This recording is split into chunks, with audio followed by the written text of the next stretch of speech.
Hello and welcome to another lecture of analog integrated circuit design.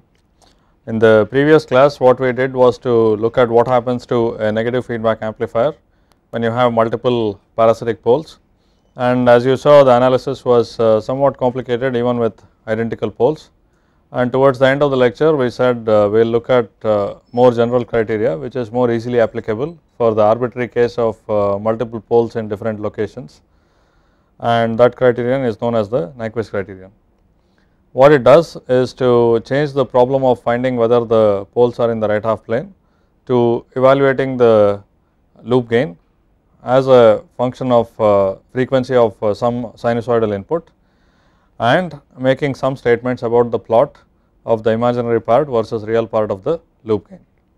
Now, last time we stated the criteria rather vaguely, now we will make it more precise and see how to use it for the case when you have multiple parasitic poles.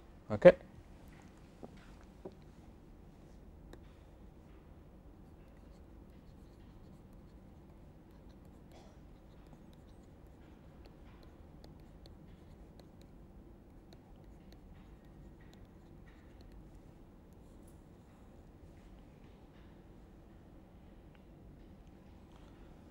And we will assume a system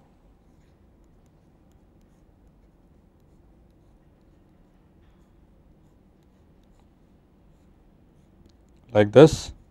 Our system conforms to this as does any other negative feedback system, and what is important is not so much the G and H, but the product G H. Okay. So, V naught by V I is G by 1 plus G H, and everything literally revolves around this G H. Okay. And the vague basis of the criteria can be thought of as avoiding G H being minus 1. Okay. So, we will also make some other assumptions that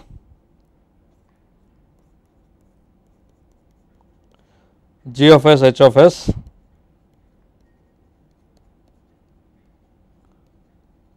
does not have any poles in the right half plane. Okay. Now, of course, the generalized Nyquist criterion can be applied even in that case, but for us typically what happens is you design the loop gain itself to be stable. It is not that you will start with an unstable system here, unstable system there, and then try to make a stable amplifier around it. You will start with G of S H of S which does not have poles in the right half plane. Okay. So, we will make the simplifying assumption because then the condition is simpler to state. So, given that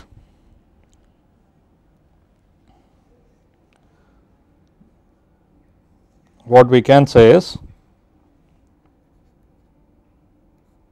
so we know that V naught by V I is G by 1 plus G H, where everything is a function of S and this is the S plane. Okay.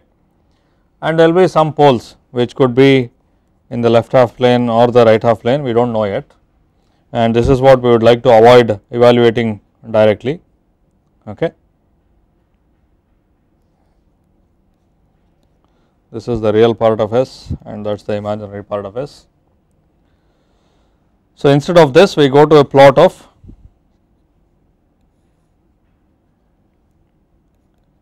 imaginary part of G of j omega versus real part of G of j omega. Okay. And we will also mark the critical point minus 1 0, and essentially what is done is that this G of S H of S is evaluated along the imaginary axis. Okay. So, we will evaluate G of S H of S for S equals j omega. That means, we will start from S equals j 0 which corresponds to DC, go all the way to S equals j infinity, okay, and then again redo it from S equals minus j infinity and all the way back to S equals j 0, okay. So then we will get some complex number g h as we traverse this. For every frequency point the complex number will be different. Then we will plot the imaginary part of that complex number versus the real part of the complex number, okay. And we of course are not taking a specific function now. So, I will draw something arbitrary, okay. So, let us say this corresponds to S equals j 0, okay, and then the plot in general will do something like this, okay. And I will assume that for S equals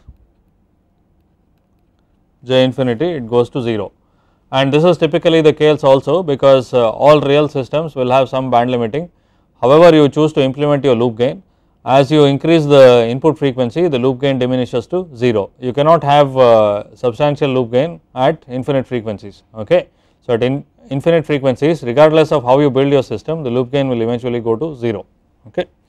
So, I will assume that it goes to 0 like that, right. Now, we also have the remaining part of the curve which is from S equals minus j infinity to S equals j 0, and it turns out that this will be exactly the mirror image of this curve about the x axis, okay. It will look like that. Let me show this in a slightly different color. So, this part corresponds to the upper half of it, okay. So, now it turns out that what the Nyquist criterion states is the number of poles in the right half plane, in the right half S plane here, equals the number of times this plot, this weird plot that you drew encloses minus 1 0, okay. That is, if you have poles in the right half plane, you evaluate the function along this line, and as you know, I mean from theory of complex numbers, basically this line plus a semicircular contour at S equal to infinity closes the loop. Whether there are poles of the system inside this can be mapped to whether this particular map of the complex number encloses minus 1 0, okay. And the way I have drawn it, there is no enclosure of minus 1 0, and okay, I forgot to mention one thing, that the number of poles in the right half plane equals number of clockwise encirclements of this curve, that is the curve of the loop gain of minus 1 0 point, okay. And the way I have shown it, it is not enclosing it when it goes around in the clockwise direction. So, actually this system is stable, right. The number of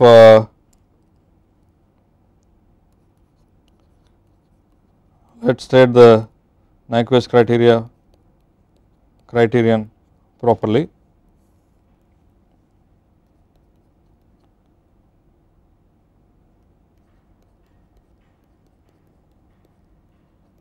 If G H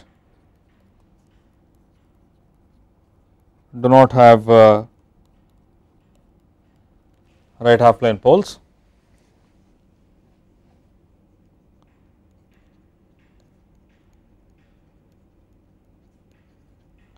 number of right half plane poles of rather the number of right half plane zeros of 1 plus g of s h of s, which corresponds to the number of right half plane poles of g by 1 plus g of s h of s,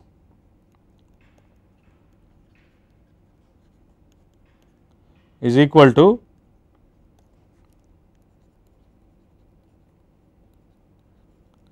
number of clockwise encirclements of g of j omega h of j omega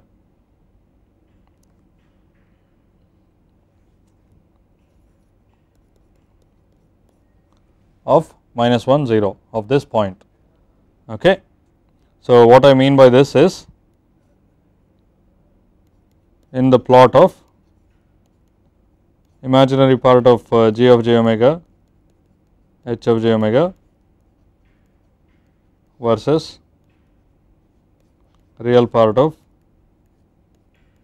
g of j omega h of j omega. Okay. And this can be proven with a little bit of theory of complex numbers, and it can be found in many standard control systems textbooks. So, we are not going to prove it here, but this is a criterion that we will use to come up with a stability criteria, which does not involve finding out roots of polynomials. Okay. And we already looked at an example here which corresponds to a stable system. So, in this case the Nyquist plot, the plot of imaginary part of sorry, I seem to have made a mistake here. This is imaginary part of g of j omega h of j omega, and this is a real part of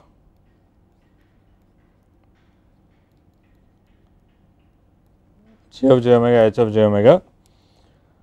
That plot, the number of times it encloses minus 1 0 in the clockwise direction corresponds to number of right half plane poles of g by 1 plus g h. Okay. Let us quickly take an example, another example.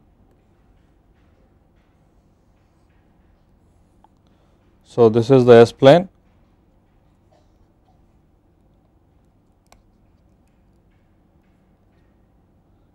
and this is the real part and the imaginary part of S, and what you do is you evaluate g h starting from 0 to infinity and infinity back to 0. Okay.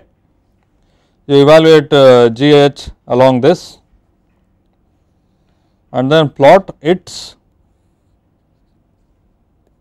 imaginary versus real parts. Okay. So, you will get something, and as always the plot for the upper half of this is a mirror image of the plot of the lower half, and let us say the plot comes out like that, right.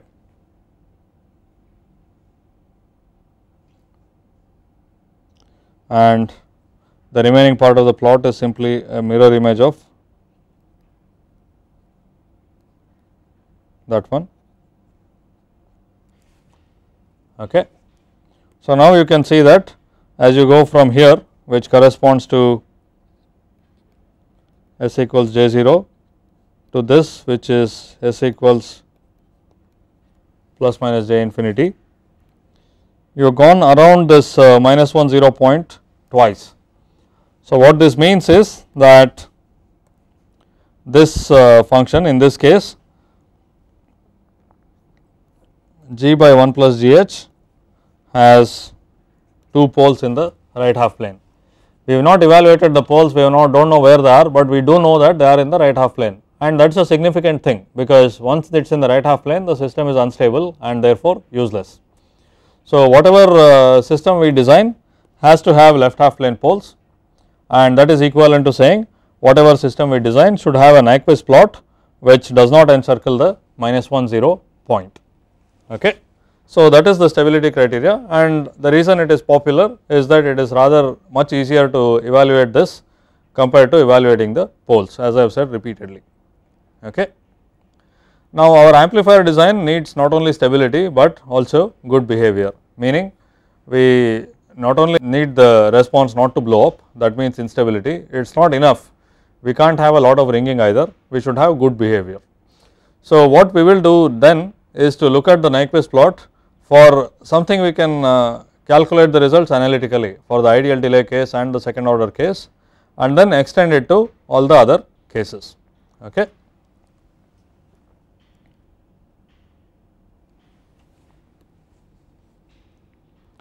So, now let us go back to our amplifier.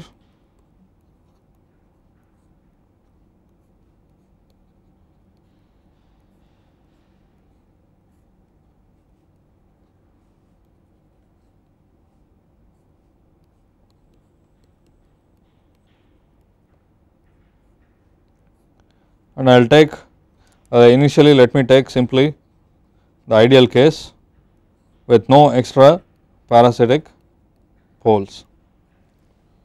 Okay. And we already know that this is unconditionally stable and there is no ringing, and we will see what it corresponds to in the Nyquist plot. What is the loop gain in this case? If I break the system here, make input equal to 0, I will easily evaluate the loop gain to be omega u divided by k s. Okay.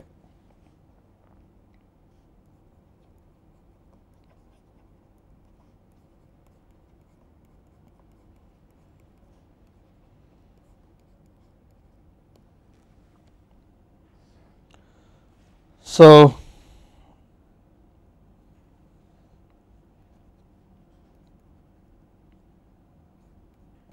I will use a shorthand for the loop gain L of s, so that it is easier to write, and I have to plot imaginary part of L versus real part of L.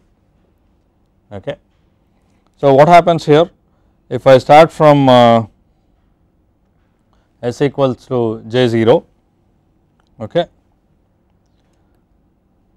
this is equal to infinity and it has a phase angle of minus 90 degree. In fact, this function has a phase angle of minus 90 degrees for whatever value of s equals j omega. Okay. Whatever value omega in s equals j omega. So, the phase is minus 90 degrees, s equals to j 0, the magnitude is infinity. I will show infinity as some far out point on the imaginary axis, and as the frequency increases it comes down, and for s equals j infinity, for infinite frequencies the loop gain is 0. Now, if you go to negative frequencies, that is you start from s equals j infinity and go back to s equal to j 0 through negative values, you will get a mirror image of the same plot. Okay. And this corresponds to both plus and minus infinity, and the lower part is for positive omega and this is for negative omega, and actually this point and this point are the same, that corresponds to s equals j 0. Okay. So, you can complete the contour in a circle of in a semicircle of infinite radius.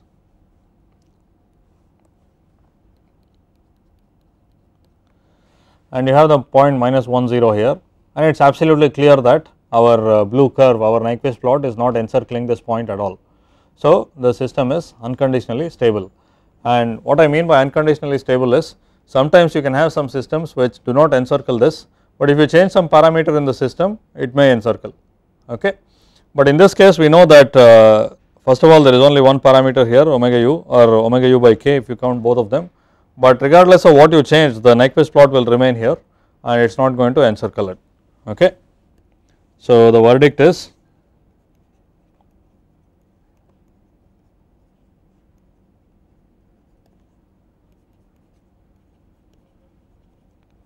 so it is unconditionally stable. Okay. So, now let us take the next case where we have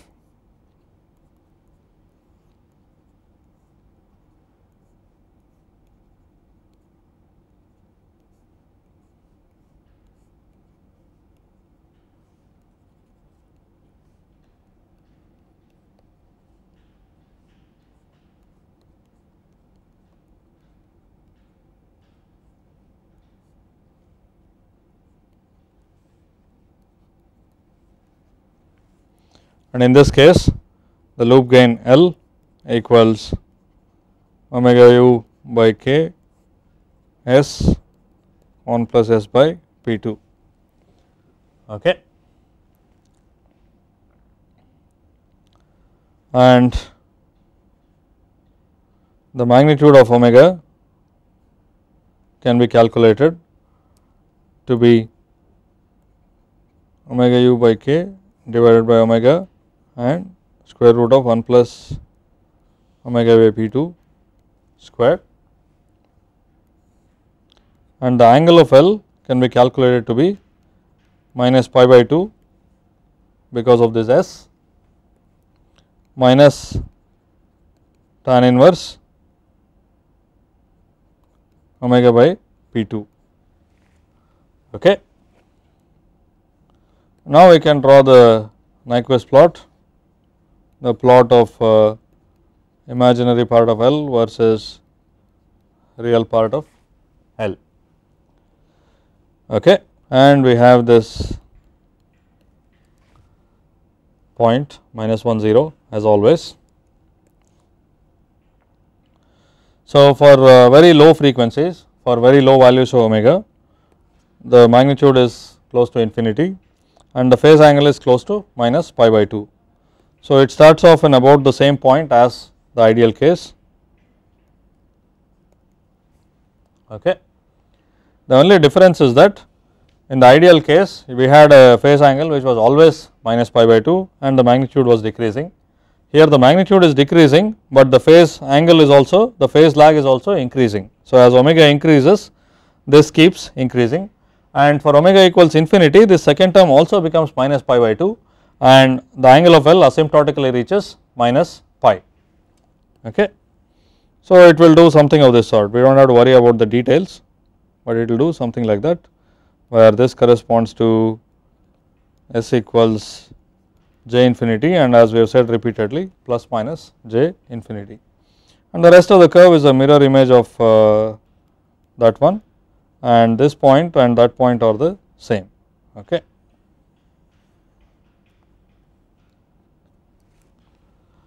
Now, the key point here to note is that this angle, the angle will become minus 90 degree, the angle is nothing but the angle from the positive real axis, right. The phase lag is this particular angle, this is the angle of L for any particular frequency. You can see that it can become 180 degrees for omega equals infinity. So, that means that this part of the curve for positive omega will always stay below the negative real axis. Okay. So, that means that again there can be no possible encirclement of minus 1 0 point. That means that I can change the parameter omega u, I can change the parameter k, I can change the parameter P 2, regardless this maximum phase lag is pi. So, there can be no possible encirclement of this, right. So, again the verdict is no possible encirclement, and which means unconditional stability. Okay. And this is something we also knew from our direct analysis of writing down the expression for the closed loop gain and finding out the roots. They could not be in the right half plane. So, this cannot encircle the minus 1 0 point, which also means that the roots cannot be in the right half plane. The roots of the poles of the closed loop system cannot be in the right half plane. Okay. So, let us repeat this for a third and higher orders and see what happens.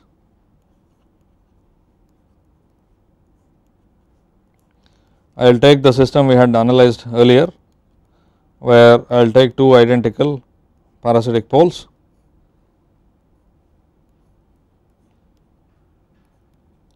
The rest of the system of course remains the same.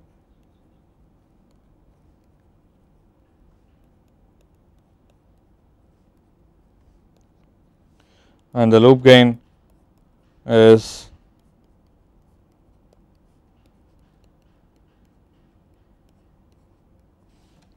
that one. Okay. So, it is obvious that the magnitude of L keeps on decreasing with omega.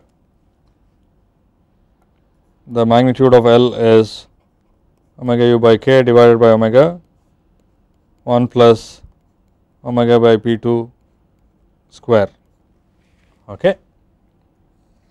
But what is more interesting is the angle of L, which is minus pi by 2 because of this S term, and minus 2 tan inverse omega by P2. Okay.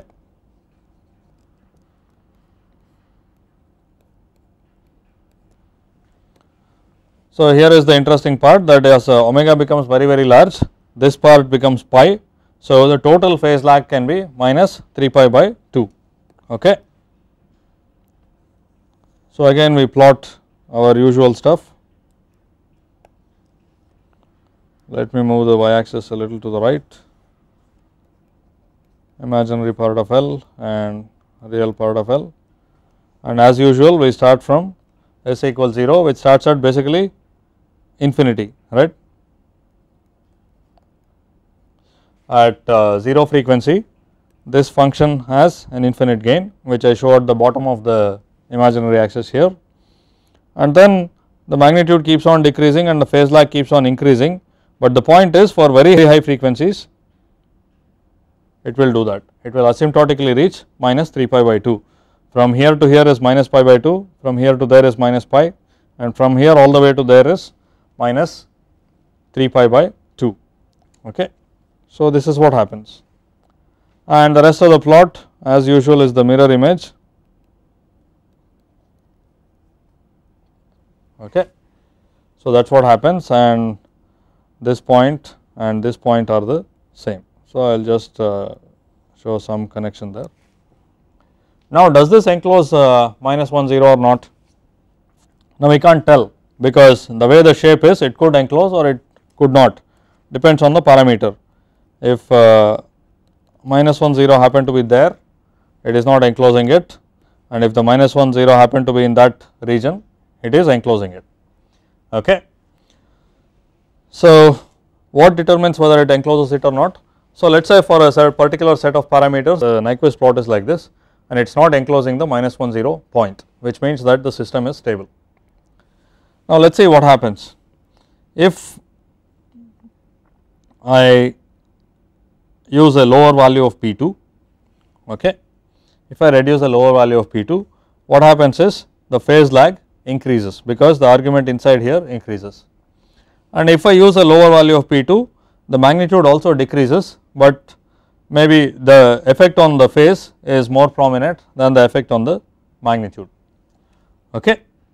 So, for a smaller value of P2, the curve will look something like that. It still starts from infinity for DC, and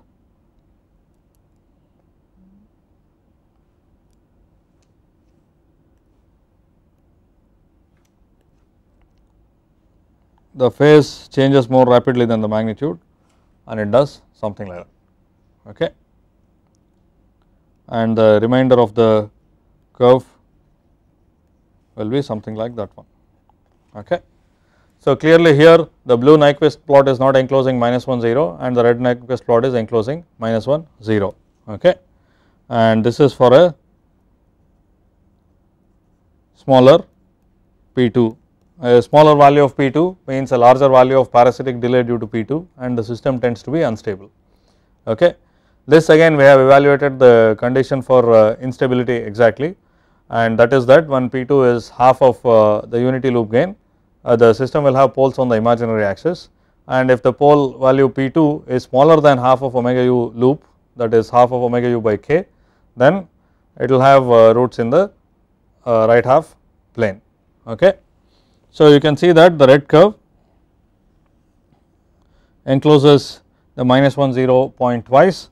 So, this corresponds to a pair of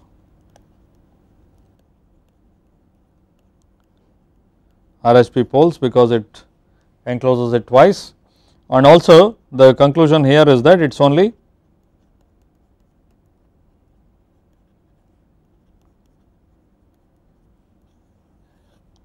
conditionally stable. Okay.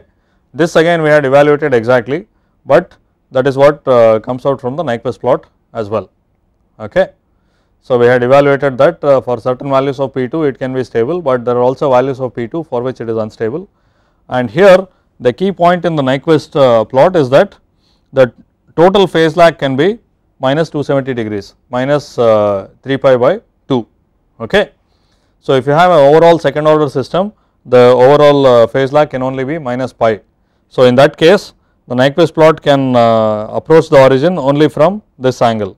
It cannot cross the negative real axis, but once the total phase lag exceeds minus pi, it can cross the negative real axis, and only if it crosses the negative real axis can it encircle the minus 10 point. So, the bottom line is that if you have a second order system, it is unconditionally stable, and if you have third and higher order systems, it is only conditionally stable, because if you take now, for instance, let me take 3 extra poles. Okay. Let me take 3 extra poles. So, what happens? Sorry, this is not correct. This is basically square to the power of 3 halves, but the key point is in the phase that now the total phase lag is minus pi by 2 minus 3 pi by 2, which is minus 2 pi. Okay. So, this can go all the way around and then approach it from the positive real axis side. So, it can enclose minus 10. So, any order of 3 or higher can enclose minus 10 with the right combination of parameters. Okay. So, all of them are only conditionally stable. Okay.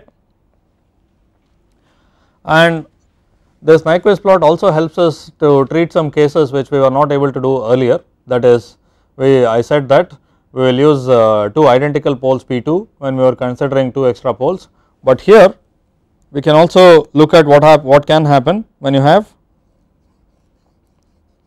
2 non-identical poles. Okay. So, let me consider them to be P2 and P3. So, what happens now?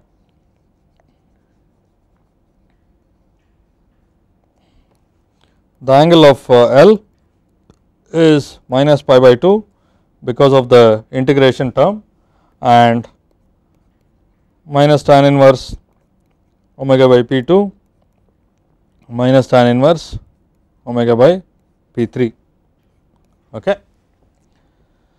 So, while this looks more complicated, the main point is that for very high values of omega, this contributes a phase lag of minus pi by 2, and this also contributes a phase lag of minus pi by 2. So, the overall phase lag at very high frequencies is still minus 3 pi by 2 for a third order system.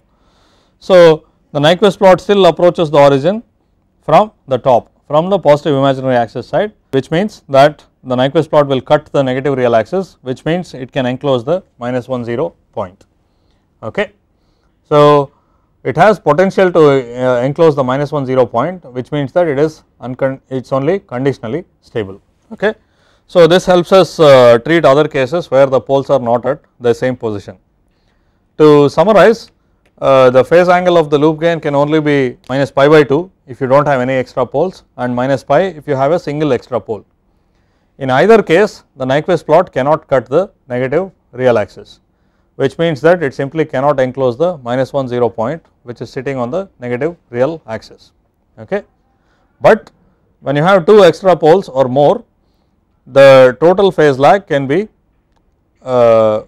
minus 3 pi by 2 or higher, minus 2 pi, minus 5 pi by 2, etc., etc.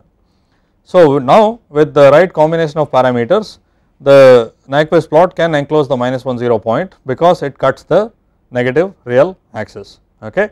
So, any system with order higher than or equal to 3 is only conditionally stable. Okay. So, this is what we can conclude from the Nyquist plot, and so far we have not done much new. We have introduced the Nyquist plot and we have evaluated the same things that we evaluated earlier, that is, we evaluated instability for 2 extra poles, 3 extra poles, 1 extra pole, and so on, and the same thing we verified with the Nyquist plot. What this has helped us is to show that what you get from the Nyquist plot is consistent with what you got earlier, which is the exact analysis. At the very end, we did a small generalization to multiple poles which are not at the same frequency, but the real value of this is for amplifier design where we are not looking for instability, right. We want the amplifier to be stable, absolutely no doubt about it, but it can't ring a lot, right. So, that is the condition that we want to satisfy. You can't have bad behavior in terms of a lot of ringing, you have to have the amplifier to be well behaved, which means a limited amount of ringing. Now, how does the Nyquist plot help us to design an amplifier like that? We will see. We will go back to the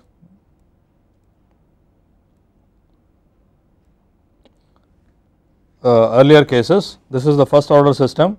The Nyquist plot is simply a straight line along the imaginary axis, and then finally you can close the loop here because they are the same thing, and this clearly does not enclose it. And in the first order case there was absolutely no ringing either. Now, we can get our hints from the second order case where there can be ringing, but no instability, and to limit the amount of ringing you have to set the parasitic pole P2 to be at least 4 times greater than the unity loop gain frequency. Okay. So, we will see how to do that. Now, before I go there, just one point, that basically this -1 0 is the danger point, so to speak, right. You do not want to enclose it. Now, if you want to be absolutely sure that the system is stable, if you want to leave some margin, what it means is you should not even come close to -1 0, right. You do not even want to do something like that. Okay. Now, it is coming close to -1 0, it is not enclosing it, but it is coming close, and this corresponds to a case with higher ringing, right.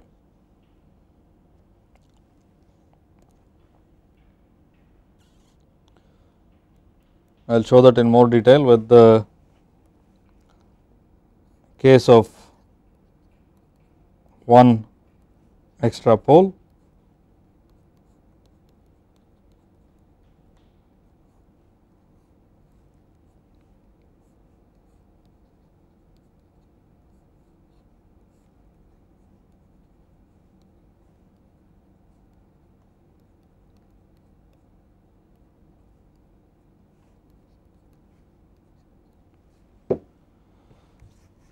And our loop gain is known.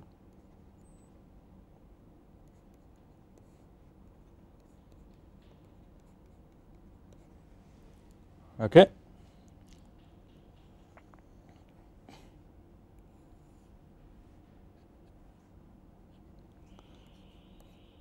And the angle of the loop gain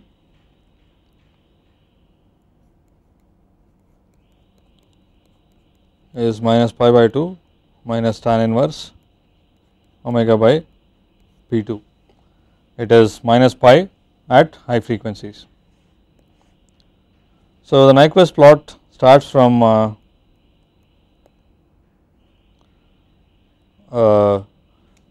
minus infinity on the imaginary axis,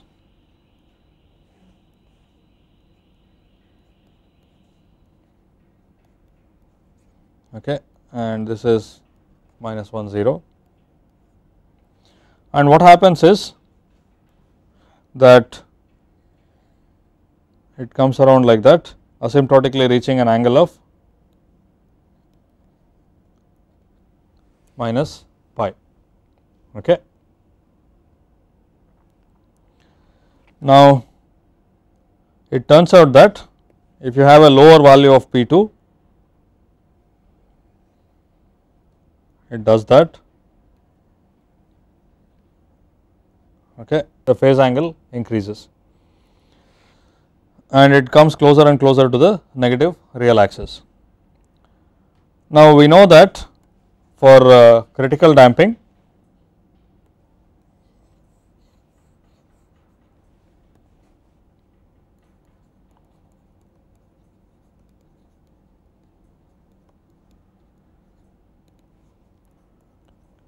P2 must be 4 times the unity loop gain frequency, and if P2 comes below this, you will start to see ringing. Okay. Now, how do we quantify this on the Nyquist plot? What we do is to say that if it comes closer and closer to this -1 0 point, then there will be more ringing, and this is because this -1 point is the critical point, and if the loop gain comes very close to this, what happens is 1 plus loop gain becomes a very small number, and closed loop gain V naught by Vi, which has 1 plus loop gain in the denominator, becomes a very large number. So that signifies ringing at some frequency. That means you have a lot of gain at some particular frequency and there is ringing at some frequency.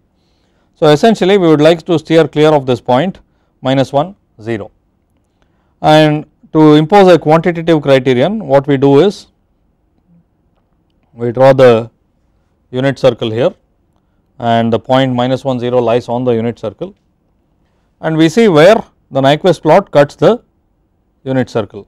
Okay. So the blue Nyquist plot is cutting it here, and the red Nyquist plot is cutting it there. Okay.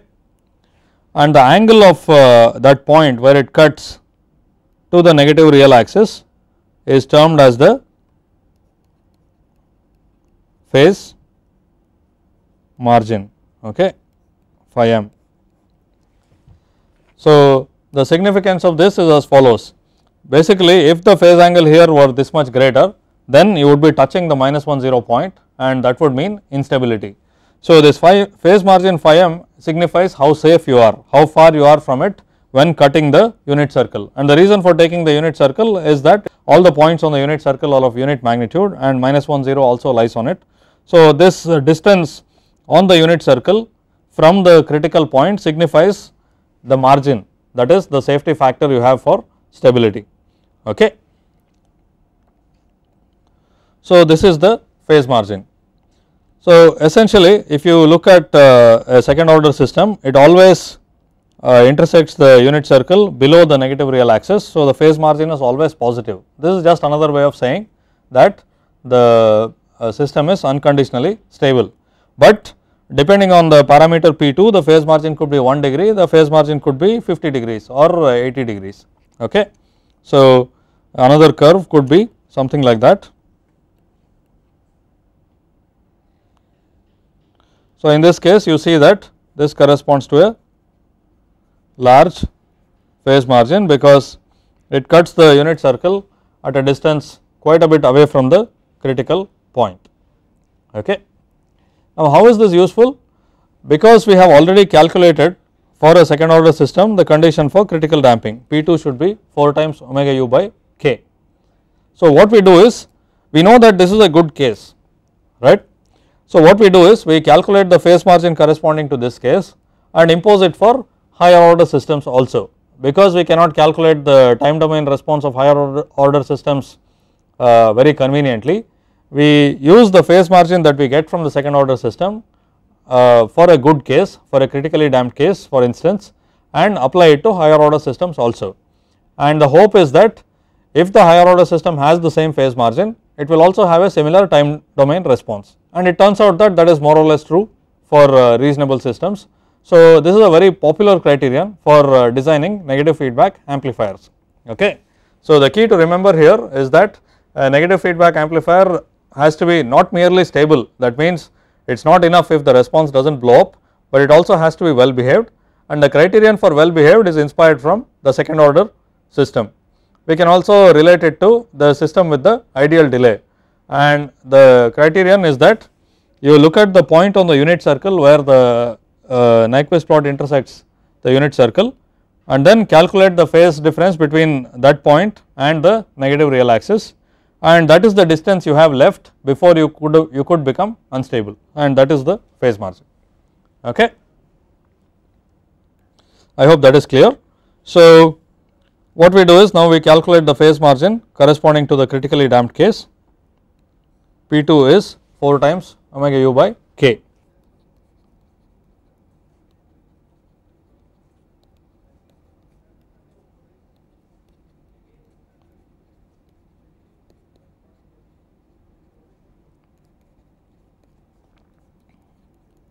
It is the angle of angle between the point of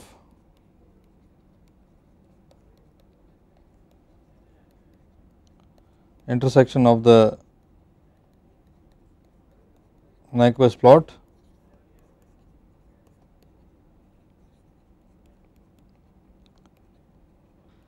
and the negative real axis. Okay. Basically, point of intersection of the Nyquist plot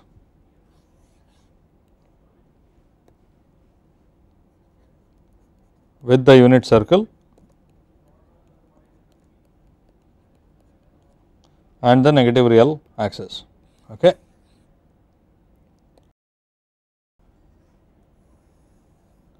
Now, what does it mean to say that the Nyquist plot intersects the unit circle? This part here basically means that the magnitude of L is unity, right. By definition, that is what it means. And you have to look at the angle of L at that point. It will be some angle, and you want to look at the angle of L at that point where the magnitude of L is 1, and you should look at the angle between that and the negative real axis, which means you have to subtract minus pi, or you add pi to it, and that is phi m. Okay. That is the definition of phase margin in mathematical terms. And for our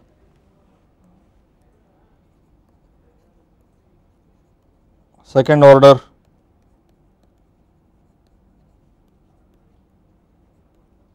critically damped system,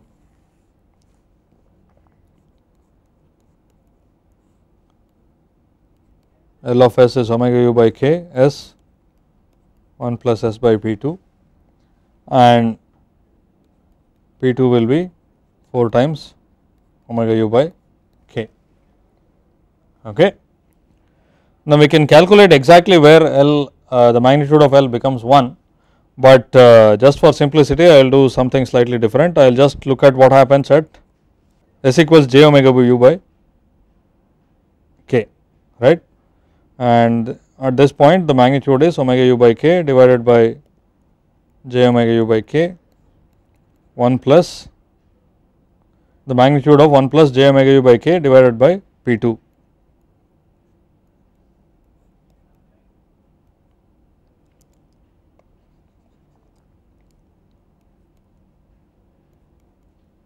And p 2 is nothing but 4 times omega u by k. Okay. So, basically this is the magnitude of 1 by 1 plus j 1/4, okay, which is 1 by 1 plus 1/16 and the square root of that.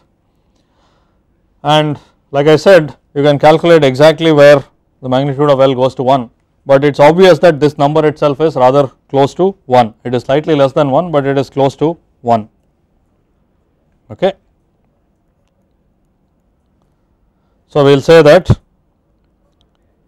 magnitude of L becomes 1 when omega is approximately equal to omega u by k. Okay.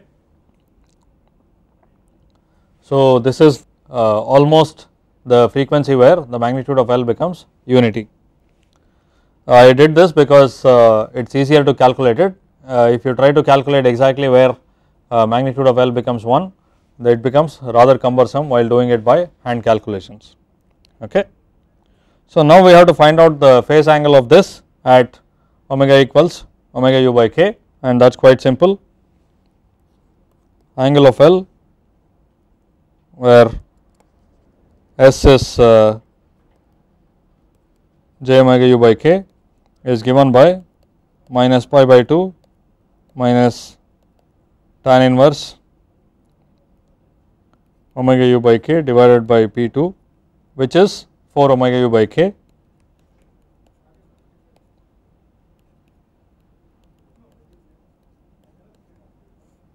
Okay. And the phase margin is nothing but pi plus angle of L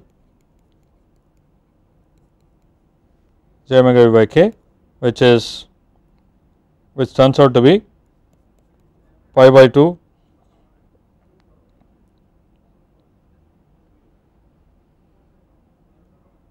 minus tan inverse 1 by 4 which is equal to tan inverse 4, which corresponds to 76 degrees. Okay. So, that is the phase margin of a critically damped second order system, and we will apply that phase margin to all higher order systems, and it turns out that they will be well behaved. We will see some details of this in the next class, but that is how the Nyquist criterion is very useful. It helps us avoid calculating time domain response explicitly or the roots of the polynomials explicitly, while saying something about stability and good behavior of amplifiers. Thank you and see you in the next class.